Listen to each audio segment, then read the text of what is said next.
दोस्तों, ये वाकया है एक गरीब मगर ईमानदार लड़के फैजान और एक जिन्न लड़की की। बहुत पुराने जमाने की बात है, जब दुनिया अभी जवान थी और इंसान अपने रब की इबादत में मशगूल थे। एक छोटे से गांव में एक गरीब लड़का रहता था जिसका नाम फैजान था। फैजान के माता पिता का इंतकाल बचपन में ही हो गया था और वह अपनी दादी के साथ एक टूटी फूटी झोपड़ी में रहता था। फैजान की जिंदगी मुश्किलों से भरी थी, लेकिन उसके दिल में अल्लाह पर ईमान बहुत मजबूत था। वह रोज अपनी नमाजें अदा करता और अपनी दादी की देखभाल करता। गाँव के लोग उसे उसकी नेक नियत और मेहनती स्वभाव के लिए जानते थे। एक दिन जब वह जंगल से लकड़ियां इकट्ठा करके लौट रहा था तो उसे एक पुराना कुआं दिखाई दिया। यह कुआं गांव से दूर था और लोगों ने इसे जिन्नात का मकान बताकर आने से मना किया था, लेकिन फैजान को प्यास लगी थी और वह कुएं के पास गया। जैसे ही उसने कुएं में झांका, उसे अचानक एक आवाज सुनाई दी, ऐ इंसान के बच्चे, तुम्हें हिम्मत कैसे हुई हमारे मकान में आने की? फैजान डर गया, लेकिन फिर उसने बिस्मिल्लाह पढ़ा और हिम्मत से जवाब दिया, मुझे सिर्फ प्यास लगी थी, मेरा कोई इरादा नहीं था तुम्हारे मकान में दखल देने का। कुएं से एक धुंधला सा प्रकाश निकला और फैजान की आंखों के सामने एक खूबसूरत लड़की नमूदार हुई।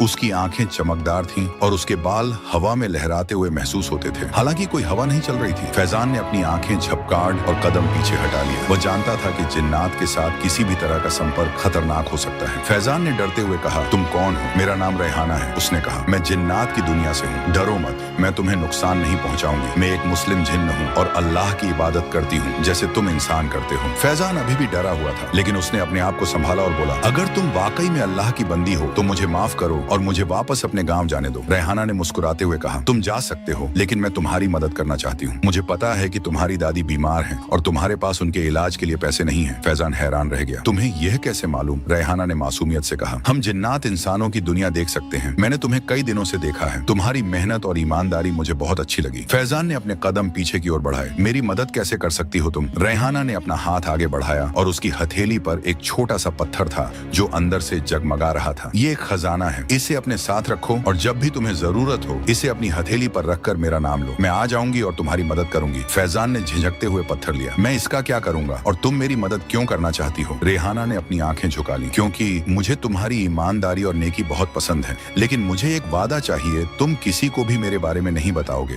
यहाँ तक कि अपनी दादी को भी नहीं। फैजान ने सोचा, फिर सर हिलाया। मैं वादा करता हूँ, लेकिन अगर तुम्हारी मदद में कुछ गलत या हराम है तो मैं इसे कबूल नहीं करूंगा। रेहाना मुस्कुराई, यह सिर्फ मदद है फैजान, अब जाओ, तुम्हारी दादी तुम्हारा इंतजार कर रही हैं। फैजान ने पत्थर अपनी जेब में रखा और वापस गांव की ओर चल दिया। उसके दिल में एक अजीब सा एहसास था, डर और उम्मीद का मिश्रण। जब फैजान घर पहुंचा तो उसकी दादी अम्मी खांसी से परेशान थी। उनकी तबीयत दिन ब दिन बिगड़ रही थी और गाँव के हकीम ने कहा था कि उन्हें एक महंगी दवा की जरूरत है जो सिर्फ शहर में मिलती है। फैजान को गरीबी की हालत जी रहा था, उसके पास पैसे कहां से आते? तभी उसे रेहाना की याद आई। उसने जंगल की तरफ रुख लिया और जंगल पार करते समय फैजान ने अपनी जेब से वह चमकदार पत्थर निकाला और रेहाना का नाम लिया। कुछ ही पलों में वह उसके सामने प्रकट हुई। तुमने मुझे बुलाया फैजान? फैजान ने हिचकिचाते हुए कहा, सारी बातें बता दी। रेहाना मुस्कुराई, मैं जानती थी कि तुम मेरी मदद मांगोगे, मेरे साथ आओ। वह फैजान को एक गुफा में ले गई जहाँ एक बड़ा संदूक रखा था। इसमें सोने के सिक्के हैं, इतने सिक्के ले लो जितने तुम्हें चाहिए, लेकिन याद रखो, लालच बुरी बला है। फैजान ने सिर्फ उतने ही सिक्के लिए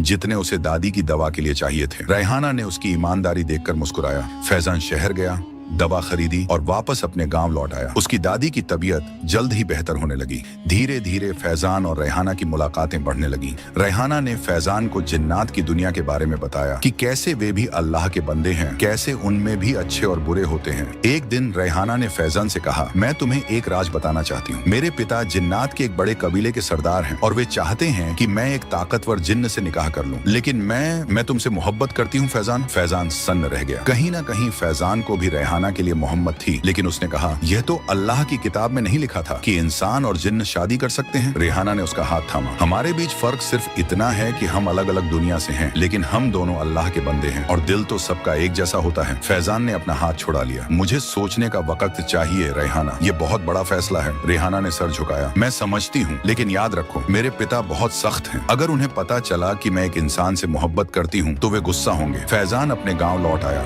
दिल में उथल पुथल लिए। वह रात भर सोचता रहा, क्या ये सही है? क्या एक इंसान और जिन्न के बीच प्यार मुमकिन है? अगले दिन उसने अपने गांव के इमाम से मिलने का फैसला किया। बिना रेहाना का नाम लिए उसने पूछा, क्या इंसान और जिन्न के बीच निकाह हो सकता है? इमाम साहब ने गहरी सांस ली। बेटे, ये बहुत पेचीदा मसला है। जिन्नात अल्लाह की मखलूक है, जैसे हम इंसान हैं। कुछ उलेमा कहते हैं कि यह मुमकिन है, कुछ कहते हैं नहीं। लेकिन सवाल यह है कि क्यों तुम ऐसा पूछ रहे हो? फैजान चुप रहा। इमाम साहब ने उसके कंधे पर हाथ रखा। बेटे, जिन्नात से दूर रहो। उनकी दुनिया अलग है। उनके इरादे हमेशा साफ नहीं होते। अगर कोई जिन्न तुम्हारे करीब आने की कोशिश कर रहा है तो सावधान रहो और अल्लाह से दुआ करो। फैजान ने सिर झुकाया और वापस घर लौट आया। उसे नहीं पता था कि क्या करें। जब फैजान कई दिनों तक रेहाना को नहीं बुलाया तो एक रात वह खुद उसके सपने में आई। फैजान, तुम मुझसे क्यों भाग रहे हो? क्या तुम मुझसे प्यार नहीं करते? फैजान ने जवाब दिया, रेहाना, मैं नहीं जानता ये सही है या गलत। इमाम साहब ने मुझे सावधान रहने को कहा है। रेहाना की आंखों में आंसू आ गए। क्या तुम मुझ पर शक करते हो? मैंने तुम्हारी मदद की,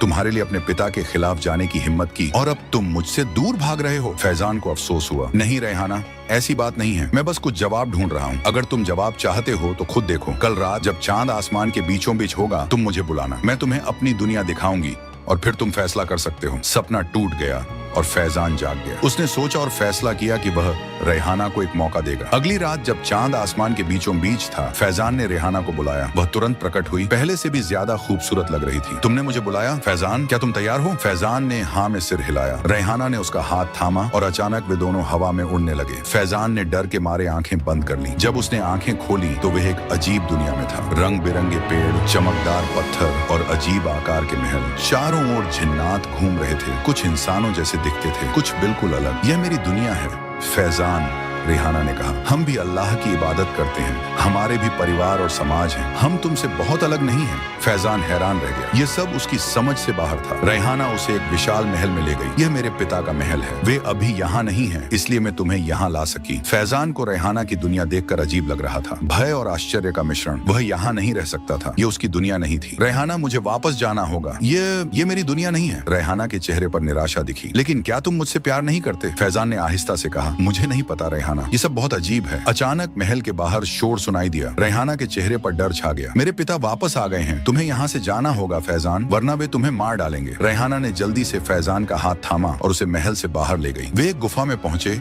जहाँ से इंसानों की दुनिया में जाया जा सकता था। फैजान, तुम्हें फैसला करना होगा। मैं तुमसे प्यार करती हूँ, लेकिन मेरे पिता कभी हमारे मिलन को मंजूर नहीं करेंगे। अगर तुम मुझसे प्यार करते हो तो हमें भागना होगा, दूर, बहुत दूर। फैजान को अपनी दादी याद आई, जो उसके बिना अकेली रह जाएंगी। वह अपने गांव को भी याद करने लगा, अपने दोस्तों को, अपनी जिंदगी को। रेहाना, मैं नहीं जानता। रेहाना के चेहरे पर दुख छा गया। तुम्हें सोचने का वक्त नहीं है फैजान। मेरे पिता हर जगह अपने जासूस रखते हैं। अगर उन्हें पता चला कि मैं एक इंसान से मिली हूँ तो वे मुझे हमेशा के लिए कैद कर देंगे। फैजान ने गहरी सांस ली। मुझे अपनी दादी के बारे में सोचना होगा रेहाना, वे मेरे बिना नहीं रह सकती। तुम उन्हें अपने साथ ला सकते हो, रेहाना ने कहा।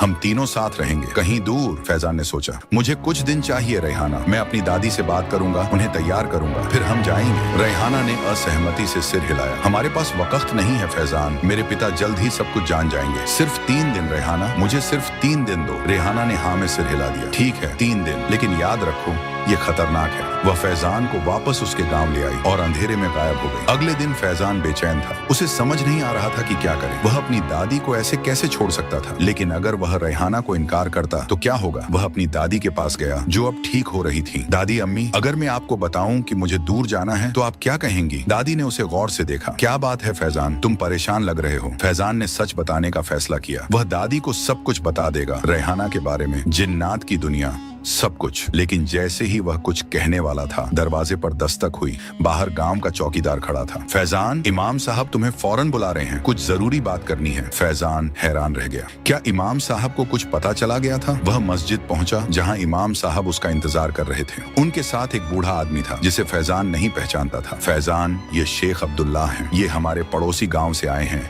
और जिन्नात के बारे में बहुत कुछ जानते हैं। फैजान के दिल की धड़कन तेज हो गई। शेख अब्दुल्लाह ने धीरे से कहा, बेटे, मुझे पता चला है कि तुम्हारा एक जिन्नी से संपर्क हुआ है। फैजान ने हैरानी से उन्हें देखा। आपको कैसे पता? मैं जिन्नात को देख सकता हूँ, उनकी बातें सुन सकता हूँ मुझे हर चीज पता है जो इस गांव के आसपास होती है और मुझे यह भी पता है कि तुम एक बड़े खतरे में हो। फैजान ने गहरी सांस ली। शेख साहब, वह एक अच्छी जिनी है, वो मुझे नुकसान नहीं पहुंचाएगी। शेख अब्दुल्लाह ने सिर हिलाया। बेटे, जिन्नात चालाक होते हैं, वे इंसानों को धोखा देने में माहिर हैं। वह जिन्नी जिसे तुम रेहाना कहते हो, वह तुम्हें सच नहीं बता रही है। फैजान स्तब्ध रह गया। आपको उसका नाम कैसे पता? मैंने कहा ना, मैं जिन्नात की बातें सुन सकता हूँ। उस जीची का असली नाम रेहाना नहीं है और वह मुस्लिम जिन भी नहीं है। वह शैतानी जिन्नात में से एक है जो इंसानों को गुमराह करती है। फैजान के पैरों तले से जमीन खिसक गई। नहीं, यह नहीं हो सकता। वह मुझसे प्यार करती है। शेख अब्दुल्लाह ने उसके कंधे पर हाथ रखा। वह तुम्हारी रूह चाहती है फैजान। शैतानी जिन्नात इंसानों की रूह पर कब्जा करना चाहते हैं। वह तुम्हें अपनी दुनिया में इसलिए ले जाना चाहती है ताकि तुम्हारी रूह को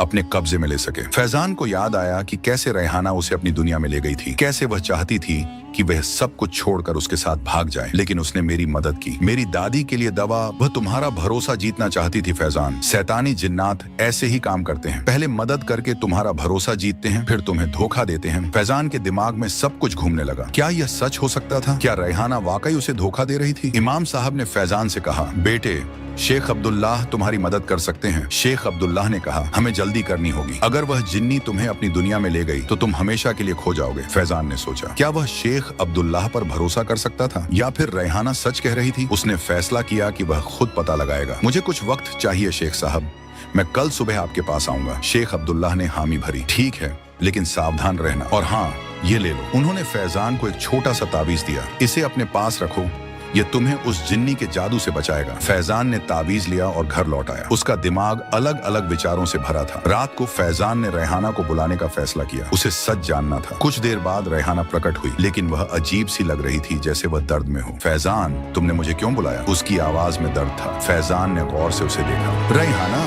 मुझे सच जानना है, क्या तुम वाकई मुझसे प्यार करती हो या यह सिर्फ एक धोखा है? रेहाना ने उसकी ओर देखा। उसकी आंखों में दर्द था। फैजान, तुम्हारे गले में क्या है? फैजान ने ताबीज को छुआ। ये मुझे बुराई से बचाता है। रेहाना ने कदम पीछे हटा लिए। तुम मुझ पर शक कर रहे हो? तुम्हें कोई मिला है ना? किसी ने तुम्हें मेरे खिलाफ भड़काया है? मैं सिर्फ सच जानना चाहता हूँ रेहाना, तुम वाकई कौन हो? तुम्हारा असली नाम क्या है? रेहाना ने अपना चेहरा दूसरी तरफ घुमा लिया। फैजान, तुम मुझ पर भरोसा नहीं करते? इतने दिनों के बाद भी? फैजान आगे बढ़ा। अगर तुम मुझसे प्यार करती हो तो मुझे सच बताओ। अगर तुम झूठ बोलोगी तो मैं जान जाऊंगा। रेहाना के चेहरे पर दर्द और गुस्से का भाव आया। ठीक है फैजान, तुम सच जानना चाहते हो? सच ये है कि मेरा नाम रेहाना नहीं है, मैं लैला हूँ, और हाँ, मैं एक शैतानी जिन्न हूँ। फैजान के दिल में एक तीर सा लगा। शेख अब्दुल्लाह सही थे। लैला ने आगे कहा, लेकिन मैं तुमसे झूठ नहीं बोली कि मैं तुमसे प्यार करती हूँ। यह सच है फैजान, मैं तुमसे प्यार करती हूँ, चाहे मैं कोई भी हूँ। फैजान पीछे हटा। तुम मेरी रूह चाहती हो, है ना? तुम मुझे अपनी दुनिया में इसलिए ले जाना चाहती थी ताकि मेरी रूह पर कब्जा कर सको। लैला ने कहा, नहीं फैजान, मैं तुमसे मोहब्बत करती हूँ। फैजान अब भी संशय में था। तुमने मुझे धोखा दिया लैला, तुमने मुझसे झूठ बोला। लैला ने आहिस्ता से कहा, क्या तुम मुझे बताते अगर मैं तुम्हें सच बताती? क्या तुम एक शैतानी जिन्न से दोस्ती करते? फैजान ने जवाब नहीं दिया। लैला आगे बढ़ी। फैजान, मैं जानती हूँ कि तुम मुझ पर भरोसा नहीं कर सकते, लेकिन मैं तुम्हें एक मौका देना चाहती हूँ। कल रात जब चांद आसमान के बीचों बीच होगा, तुम पुराने कुएं पर आना। वहाँ मैं तुम्हें एक ऐसा राज बताऊंगी जो तुम्हारी जिंदगी बदल देगा। फैजान हिचकिचाया। मुझे क्यों आना चाहिए? क्योंकि फैजान, तुम्हारी दादी की जिंदगी खतरे में है और सिर्फ मैं उन्हें बचा सकती हूँ। इससे पहले कि फैजान कुछ कह पाता, लैला गायब हो गई। फैजान रात भर सोचता रहा, क्या वह लैला पर भरोसा कर सकता था? क्या उसकी दादी वाकई खतरे में थी? सुबह उसने अपनी दादी को देखा। वे फिर से खांस रही थी और उनकी हालत पहले से बदतर लग रही थी। फैजान अपनी दादी की हालत देख न सका। फैजान ने फैसला किया कि वह लैला से मिलेगा। शायद वह सच कह रही थी, शायद वह वाकई उसकी दादी की मदद कर सकती थी। रात को जब चांद आसमान के बीचों बीच था, फैजान पुराने कुएं पर पहुंचा। वहाँ अंधेरे में लैला उसका इंतजार कर रही थी। फैजान ने कहा, तुमने मेरी दादी के साथ क्या किए हो? तुम मेरी दादी को धमकी दे रही हो? लैला ने सिर हिलाया। नहीं फैजान, मैं धमकी नहीं दे रही, ये सच है। तुम्हारी दादी पर एक बुरी रूह का साया है। उस दवा में जो मैंने तुम्हें दी थी एक जादू था। वह जादू उन्हें थोड़े समय के लिए ठीक कर देगा, लेकिन फिर वे और भी बीमार हो जाएंगी। सिर्फ मैं उस जादू को हटा सकती हूँ। फैजान के दिल में गुस्सा और डर का मिश्रण था। तुमने मेरी दादी को जादू कर दिया? मुझे माफ करो फैजान, मुझे तुम्हारा भरोसा जीतना था, लेकिन अब मैं सब ठीक करना चाहती हूँ। लैला ने अपनी हथेली पर एक छोटा सा पत्थर रखा, वही पत्थर जो उसने फैजान को दिया था। इस पत्थर में बहुत ताकत है फैजान, वह तुम्हारी दादी को बचा सकता है, लेकिन एक शर्त पर। फैजान ने पूछा, कौन सी शर्त? तुम्हें मेरे साथ आना होगा फैजान, मेरी दुनिया में हमेशा के लिए। फैजान के दिल की धड़कन तेज हो गई। और अगर मैं इनकार कर दूं? लैला ने उदास होकर कहा, तब तुम्हारी दादी बच नहीं पाएंगी, वह जादू उन्हें ले जाएगा। फैजान ने अपने गले में पहने ताबीज को हुआ। तुम मुझसे प्यार करती हो लैला? लैला ने आंखें झुका ली। हाँ फैजान, मैं तुमसे बहुत प्यार करती हूँ। तो फिर मुझे मजबूर क्यों कर रही हो? अगर तुम मुझसे प्यार करती हो तो मुझे आजाद छोड़ दो। लैला ने उससे कहा, यह इतना आसान नहीं है फैजान। मेरे पिता, वे हमारे मिलन को कभी स्वीकार नहीं करेंगे। अगर तुम मेरे साथ नहीं आए तो वे मुझे सजा देंगे। तुम्हारे पिता कौन है लैला? लैला ने गहरी सांस ली। मेरे पिता शैतानी जिज्ञात के राजा हैं। वे चाहते हैं कि मैं एक शक्तिशाली जिन्न से शादी करूं, लेकिन मैंने इनकार कर दिया क्योंकि मैं तुमसे प्यार करती हूँ। फैजान को भरोसा नहीं हो रहा था। तुम मुझसे झूठ बोल रही हो लैला? तुम्हारे पिता तुम्हें सजा नहीं देंगे। तुम मुझे डरा रही हो ताकि मैं तुम्हारे साथ चला जाऊं। लैला के चेहरे पर दर्द का भाव आया। नहीं फैजान, ये सच है। मैं तुम्हें कभी नुकसान नहीं पहुंचाऊंगी। फैजान ने अपना हाथ आगे बढ़ाया। तुम मेरी दादी को बचाओ लैला, उन पर से जादू हटाओ और मैं तुम्हें वादा करता हूँ कि मैं तुम्हारे साथ जाऊंगा। लैला मुस्कुराई। तुम वादा करते हो? हाँ, मैं वादा करता हूँ। लैला ने पत्थर को फैजान की हथेली पर रखा। इस पत्थर को अपनी दादी के पास रखना, जादू टूट जाएगा और वे ठीक हो जाएंगी। लेकिन याद रखो फैजान, जब चांद फिर से आसमान के बीचों बीच होगा, तुम्हें मेरे पास आना होगा। अगर तुम नहीं आए तो जादू वापस आ जाएगा और इस बार कोई इलाज नहीं होगा। फैजान ने सर हिलाया। मैं आऊंगा लैला, मैं अपना वादा निभाऊंगा। लैला गायब हो गई और फैजान जल्दी से अपने घर की ओर भागा। उसकी दादी अब बहुत कमजोर हो गई थी और लगातार खांस रही थी। उसने पत्थर को अपनी दादी के पास रखा। पत्थर से एक हल्की रोशनी निकली और अचानक उसकी दादी की खांसी रुक गई। उनका चेहरा शांत हो गया और वे गहरी नींद में सो गई। फैजान ने राहत की सांस ली। लैला ने सच कहा था, उसकी दादी पर जादू था और अब वह टूट गया था। अगली सुबह फैजान की दादी बिल्कुल ठीक हो गई थी। उन्होंने कहा कि वे पहले कभी इतनी अच्छी महसूस नहीं कर रही थी। फैजान खुश था लेकिन उसके दिल में डर भी था। आज रात उसे लैला के पास जाना था अपने वादे के अनुसार। वह अपनी दादी को कैसे छोड़ सकता था? फैजान ने सब कुछ बताने का फैसला किया। वह अपनी दादी को लैला के बारे में, जिन्नात के बारे में सब कुछ बता देगा। लेकिन जैसे ही वह कुछ कहने वाला था, दरवाजे पर दस्तक हुई। बाहर शेख अब्दुल्लाह खड़े थे। शेख साहब, आप कहाँ थे? फैजान ने पूछा। शेख अब्दुल्लाह ने गंभीर स्वर में कहा, फैजान, हमें बात करनी है अकेले में। वे दोनों बाहर गए जहाँ कोई उन्हें सुन न सके। फैजान, मुझे पता है कि तुम कल रात लैला से मिले थे। फैजान हैरान रह गया। आपको कैसे पता? मैंने कहा था ना, मैं जिन्नात को देख सकता हूँ, उनकी बातें सुन सकता हूँ। मैं जानता हूँ कि उसने तुम्हारी दादी पर जादू किया था और अब उसने तुमसे वादा लिया है कि तुम उसके साथ जाओगे। फैजान ने सर झुकाया। हाँ शेख साहब, मैंने वादा किया है और मुझे अपना वादा निभाना होगा। शेख अब्दुल्लाह ने उसके कंधे पर हाथ रखा। बेटे, वो तुम्हें धोखा दे रही है। अगर तुम उसके साथ गए तो तुम हमेशा के लिए खो जाओगे। तुम्हारी रूह उसकी हो जाएगी। फैजान ने हैरानी से पूछा, लेकिन उसने मेरी दादी को बचाया। वह सच कह रही होगी। शायद वह वाकई मुझसे प्यार करती है। शेख अब्दुल्लाह ने गंभीरता से कहा, वह तुम्हारी दादी को इसलिए बचाया क्योंकि वह तुम्हें चाहती है। फैजान, शैतानी जिन्नात इसी तरह काम करते हैं। वे पहले मदद करके तुम्हारा भरोसा जीतते हैं, फिर तुम्हें धोखा देते हैं। फैजान ने गहरी सांस ली। तो मैं क्या करें रोक साहब? मैंने वादा किया है। शेख अब्दुल्लाह ने एक छोटा सा बटुआ निकाला। इसमें एक तावीज है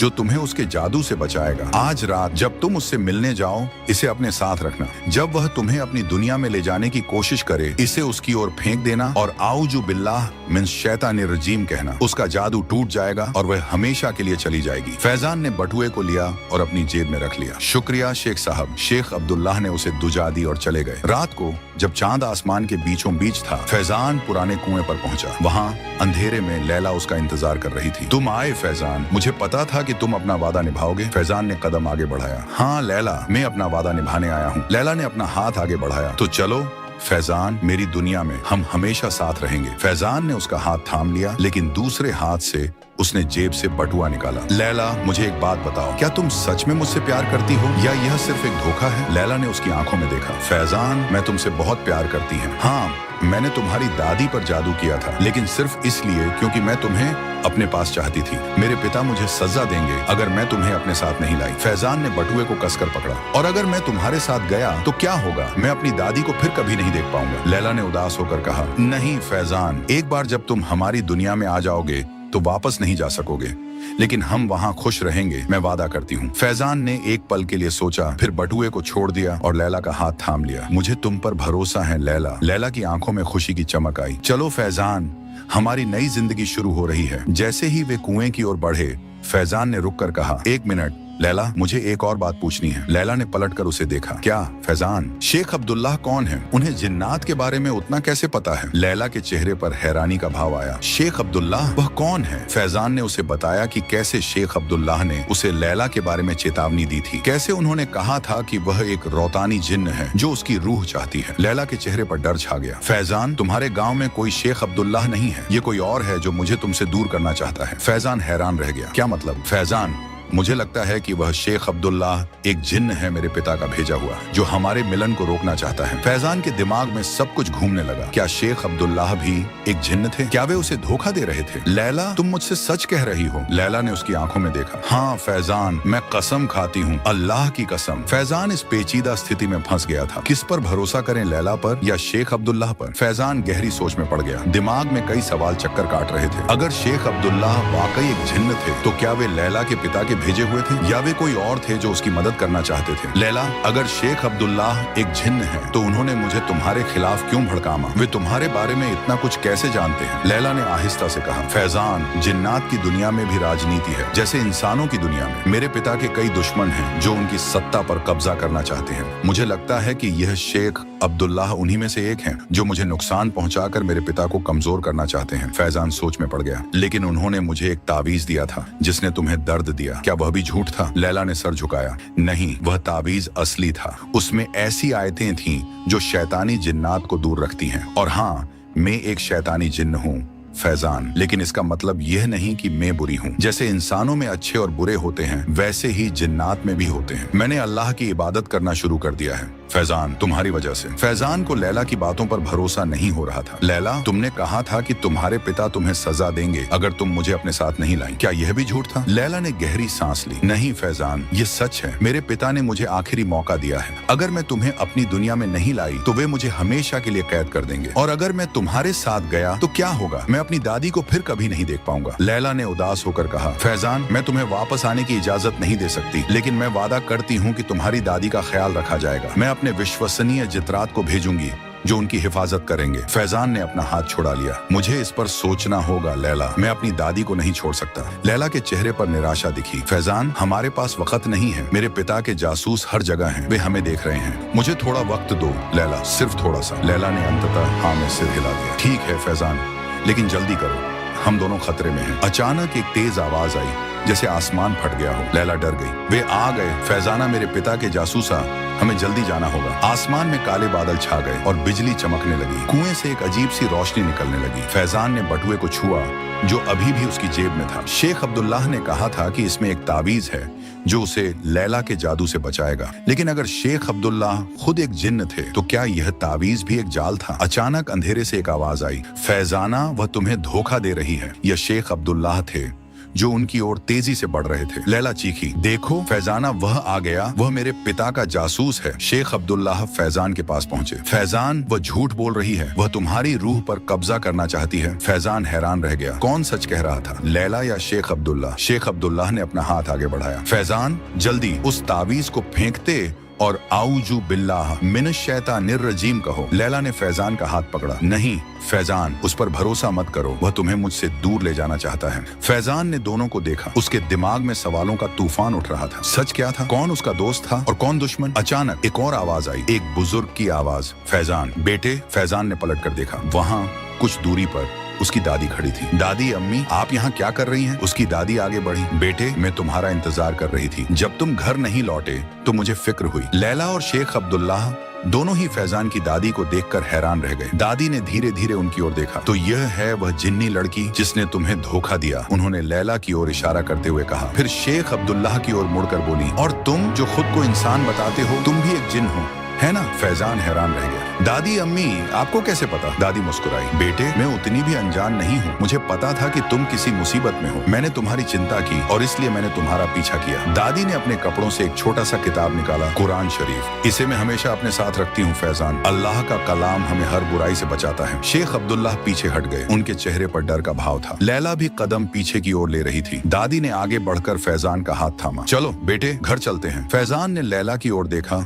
जो अभी भी खड़ी थी। उसकी आंखों में आंसू थे। लैला, तुमने मुझसे झूठ बोला। लैला ने सिर झुका लिया। फैजान, मैंने तुमसे झूठ नहीं बोला कि मैं तुमसे प्यार करती हूँ। ये सच है, लेकिन हाँ, मैंने तुम्हें अपनी दुनिया में ले जाना चाहा क्योंकि मैं तुम्हें अपने पास रखना चाहती थी। फैजान ने अपनी दादी का हाथ कसकर थामा। मुझे माफ करो लैला, लेकिन मैं अपनी दुनिया नहीं छोड़ सकता। दादी ने कुरान शरीफ ऊपर उठाया और आयतुल कुर्सी पढ़ना शुरू किया। अल्लाहु ला इलाहा इल्ला हुवल हय्युल कय्यूम। जैसे जैसे वे आयतें पढ़ती गईं, लैला और शेख अब्दुल्ला दोनों असहज होने लगे। उनके चेहरों पर दर्द का भाव आया। अचानक एक तेज रोशनी चमकी और जब फैजान ने फिर से देखा तो लैला और शेख अब्दुल्ला गायब हो गए थे। कुआं भी अब एक साधारण कुआं लग रहा था, बिना किसी अजीब रोशनी के। दादी ने गहरी सांस ली और कुरान शरीफ को अपने सीने से लगाया। चलो बेटे, अब सब ठीक है। फैजान दादी के साथ घर की ओर चल दिया, दिल में अजीब से एहसास के साथ राहत और दुख का मिश्रण। कई दिन बीत गए। फैजान अपनी दादी के साथ रहा, उन्हें हर तरह से खुश रखने की कोशिश करता, लेकिन उसके दिल में एक अजीब सा खालीपन था, जैसे कुछ गुम हो गया हो। एक दिन जब वह जंगल से लकड़ियां इकट्ठा करके लौट रहा था, उसका कदम